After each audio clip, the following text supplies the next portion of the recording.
This week, there's been some breaking news in the 6-year-old disappearance of Crystal Rogers of Kentucky.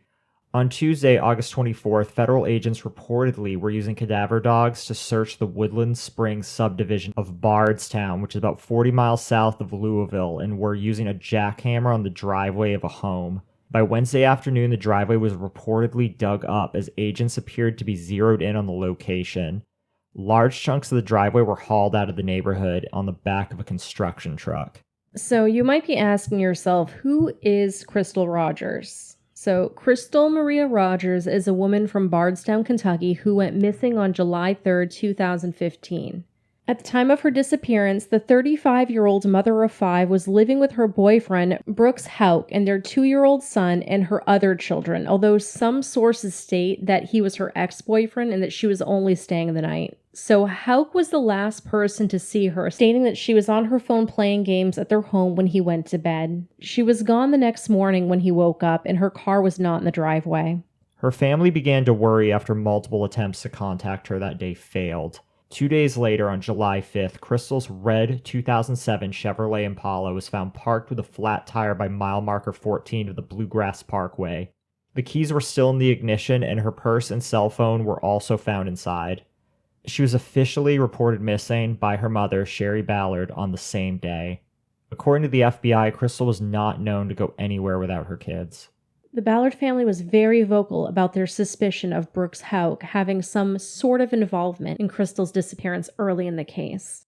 In an interview, Crystal's sister said, quote, "Brooks has not offered once to search or help or do anything for the family," end quote. On July 8th, Houck was brought in by the Nelson County Sheriff's Office for questioning.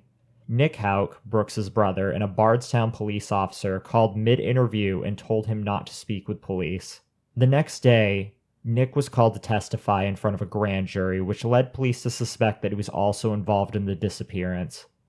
It is at this time that Nick stopped cooperating with the sheriff's office. However, he agreed to a polygraph test after being interviewed by Kentucky State Police. Nick finally took a polygraph test on July 20th after being contacted by the FBI. The examiner expressed grave concerns about the results with the Bardstown police chief. On October 16th, 2015, Nick was fired from the Bardstown Police Department, and Brooks was officially named a suspect in the case. A white Buick became an important piece of evidence when a private investigator found that one was parked at the Houck farm the night Rogers disappeared. The Houck brothers' grandmother, Anna Whitesides, owned a white Buick but sold it several weeks after Rogers went missing. Authorities issued a subpoena for the 82-year-old to testify in front of a grand jury. The subpoena stated that the car may have been used to dispose of a body, cleaned, and then sold to prevent evidence from being discovered. Whitesides refused to testify in front of the grand jury. Attorney Jason Floyd said her statement to police and the car buyer's information was enough. A judge later ruled to keep all future proceedings involving Whitesides confidential. In August of 2016, police searched the residences of Whitesides and Nick Houck for DNA. Despite multiple search efforts and a $100,000 reward being offered for any information, Crystal Rogers remains missing. Ramon Pineroa, the new Nelson County Sheriff appointed in 2019, has stated his commitment to solving the case.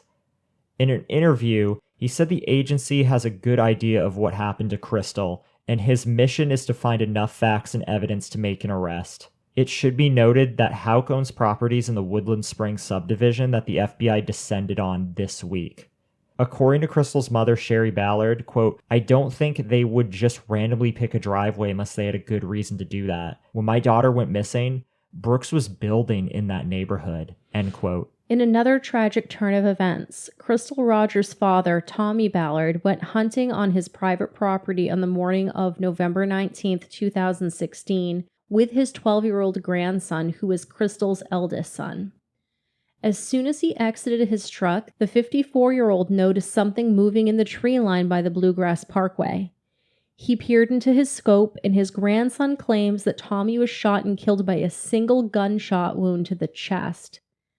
Police ruled out a possible suicide as Tommy's gun was never fired. So to be clear here, he was out hunting, looked down his scope, and somebody else shot him? Yeah, it's extremely suspicious with everything else that's going on. Wow. He just saw movement in the tree line, and someone shot him.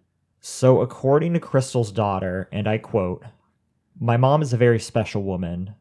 The memory that will forever be in my heart is going to DQ, Dairy Queen, and buying my mama lunch. We would always get the chicken strip basket with the toast and gravy to go with it.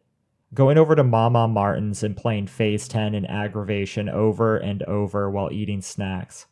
Since my mom's been missing, life has been really hard. I always wonder what my life would be like if she and my papa were still here." End quote. Crystal Rogers has blonde hair, blue eyes, stands 5 foot 9 inches tall, and at the time that she was last seen, weighed about 155 pounds. Crystal has tattoos on the center of her back, lower back, ankle, and left foot.